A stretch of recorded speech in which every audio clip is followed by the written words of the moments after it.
Bismillahirrahmanirrahim. Assalamualaikum warahmatullahi wabarakatuh. Jumpa lagi dengan saya di Abil Maywa Channel. Jadi teman-teman, channel ini merupakan channel pendidikan tempat kita berbagi tentang aplikasi pendidikan Microsoft Office serta tips dan triks komputer. Jadi teman-teman, di video kali ini kembali lagi admin akan berbagi sebuah video informasi yang cukup informatif untuk teman-teman guru honorer di seluruh Indonesia. Adapun judul video admin di sini teman-teman adalah skema penentu kelolosan guru honorer di ujian P3K tahap 1. Jadi tentunya teman-teman guru honorer harus ketahui informasi ini agar nantinya teman-teman bisa lebih termotivasi lagi untuk mengikuti ujian P3K tahap 1.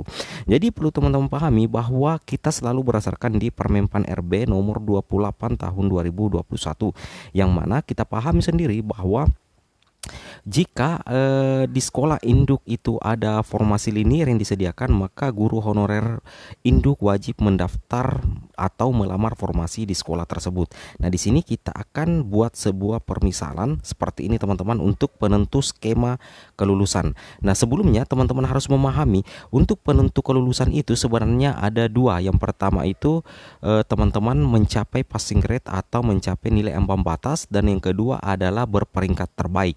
Namun jika seandainya teman-teman berperingkat terbaik itu sama-sama dengan teman-teman yang lain atau sama-sama mencapai passing grade, maka itu ada alternatif penentu kelulusan teman-teman ya.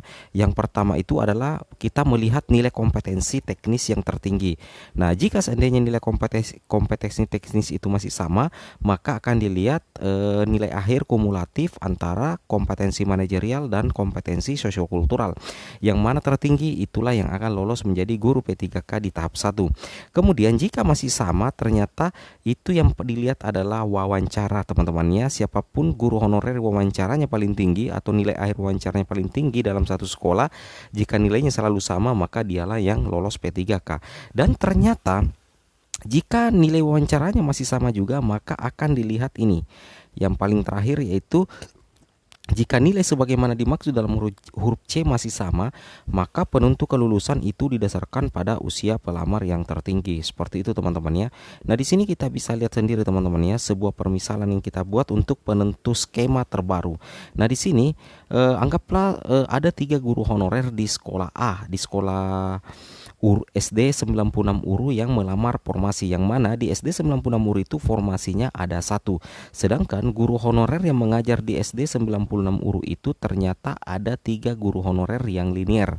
Nah, jadi menurut Permenpan RB, maka secara otomatis ketiga guru ini wajib untuk mendaftar di SD 96 Uru tempat mereka mengajar. Meskipun formasi yang disediakan hanya 1, terpaksa mereka ketiganya ini harus bersaing di tahap 1 untuk memperebutkan 1 jatah promosi di sekolah induk. Seperti itu teman-teman ya.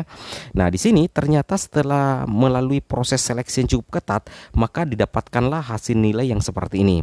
Misalkan seperti ini. Pelamar A, ada 3 pelamar. Yang pertama itu adalah pelamar A, B, dan C. Nah, setelah melalui proses seleksi, pelamar A atau guru A mendapatkan nilai kompetensi teknis 300. Kemudian mendapatkan nilai kompetensi manajerial akumulasi dengan sosiokultural itu 150 poin. Sedangkan tes wawancara itu mendapatkan nilai 35, sehingga dihasilkan nilai akhirnya itu adalah 485 dan otomatis lolos passing grade. Ini permisalannya seperti itu teman-teman ya.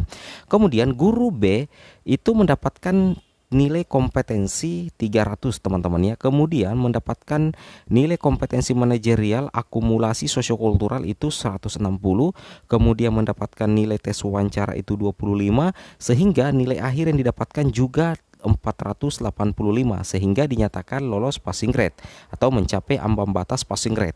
Kemudian guru yang ketiga atau guru C yang ada di SD 96 Uru mendapatkan nilai kompetensi teknis 200, kemudian mendapatkan nilai kompetensi manajerial akumulasi dengan sosiokultural itu mendapatkan nilai 100, kemudian mendapatkan nilai tes wawancara 10, sehingga didapatkan nilai akhirnya yaitu 310, dan ternyata keterangannya itu adalah tidak lulus passing grade.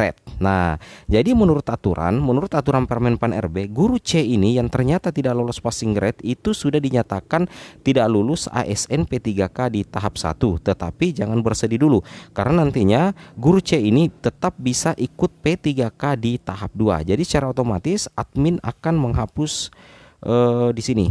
Nah, kebetulan di SD 96 Uru ini ada 3 pelamarnya teman-teman ya. Dan ternyata satu guru ini sudah dinyatakan gugur karena tidak lolos passing grade. Dan ternyata didapatkan 2 guru honorer yang lolos passing grade, yaitu guru A dan guru B. Berdasarkan aturan Permenpan RB, karena kedua guru honorer ini lulus passing grade, maka kita akan melihat bahwa syarat untuk menjadi guru ASN P3K itu adalah mencapai passing grade dan berperingkat terbaik. Nah, ternyata keduanya ini sama-sama lolos passing grade teman-teman ya. Keduanya ini sama-sama lolos passing grade. Nah, sekarang kita lihat ketentuan yang kedua dari Permenpan RB, yaitu kita lihat dari siapa yang berperingkat paling terbaik. Nah, di sini kita akan melihat siapa yang berperingkat paling terbaik. Ini saya coret dulu berperingkat terbaik untuk melihat siapa yang berperingkat terbaik antara guru A dengan guru B. Yang dilihat itu adalah nilai akhirnya, dan ternyata nilai akhir keduanya ini sama teman-teman ya. Nilai akhir keduanya ini sama, itu sama-sama berperingkat terbaik yang mendapatkan nilai 485. Nah, kalau kejadian seperti ini, seperti yang di awal tadi, bahwa jika nilai akhir sama dan sama-sama lolos passing grade dalam satu sekolah induk itu dan formasi yang disediakan cuma satu, maka yang dilihat di situ adalah siapa yang memiliki nilai kompetensi paling tinggi. Nah, setelah kita lihat nilai kompetensinya yang paling tinggi, ternyata keduanya antara guru A dengan guru B itu sama-sama mendapatkan nilai kompetensi yaitu 300. Berarti lagi-lagi imbang teman-teman ya. Jadi lagi-lagi imbang. Nah, bagaimana solusinya jika ternyata nilai kompetensi teknis kedua guru ini ternyata sama? Maka yang dilihat lagi adalah nilai akhir untuk kompetensi manajerial dan sosiokultural. Dan setelah kita perhatikan nilai akumulasi dari kompetensi manajerial dan sosiokultural, maka didapatkanlah hasil seperti ini. Ternyata guru B itu mendapatkan nilai akumulasi kompetensi manajerial dan sosiokultural sedikit lebih tinggi daripada si guru A. Guru A cuma mendapatkan 150, sedangkan guru B mendapatkan 160.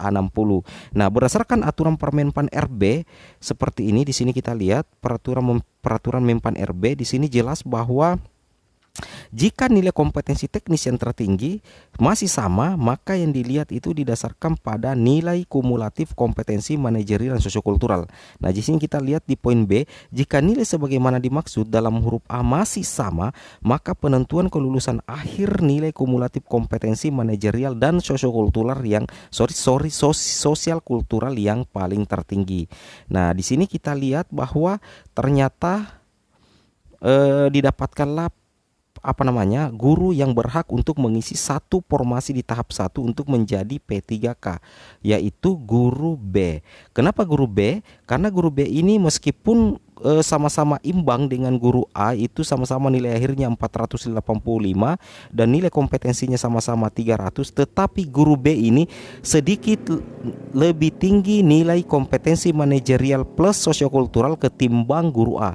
Guru B mendapatkan 160 sedangkan guru A mendapatkan 150, sehingga didapatkanlah didapatkanlah guru yang berhak untuk mengisi satu jatah formasi berdasarkan Permenpan RB nomor 28 tahun 2021 tentang penentu kelulusan guru P3K, yaitu guru B. Karena guru B mendapatkan nilai kompetensi manajerial sosiokultural sedikit lebih tinggi daripada guru A. Nah, jadi meskipun guru A ini lolos passing grade, tapi karena formasi yang disediakan cuma satu, maka secara otomatis guru A gagal menjadi guru ASN P3K di tahap 1. Tetapi ada nilai plusnya juga. Meskipun tidak lulus P3K di tahap 1, guru A ini bisa menggunakan passing grade-nya di tahap 2 nantinya. Seperti itu ya. Bisa menggunakan passing grade-nya di tahap 2. Begitu juga dengan guru C bisa menggunakan passing grade-nya di tahap kedua. Dan karena formasi yang disediakan di sekolah Uru itu SD 96 Uru itu cuma satu, maka secara otomatis nantinya jika tidak ada tambahan formasi, maka guru A dan guru C di tahap 2 harus mencari sekolah yang menyediakan formasi lowong. Dan sedangkan satu jatah formasi ini sudah dipegang penuh oleh guru B dan otomatis menjadi ASN P3K tahap 1 di SD 96 Uru tempat dia mengajar. Jadi seperti itu teman-teman ya, skema penentu kelulusan guru P3K terbaru berdasarkan Permenpan RB nomor 28 tahun 2021.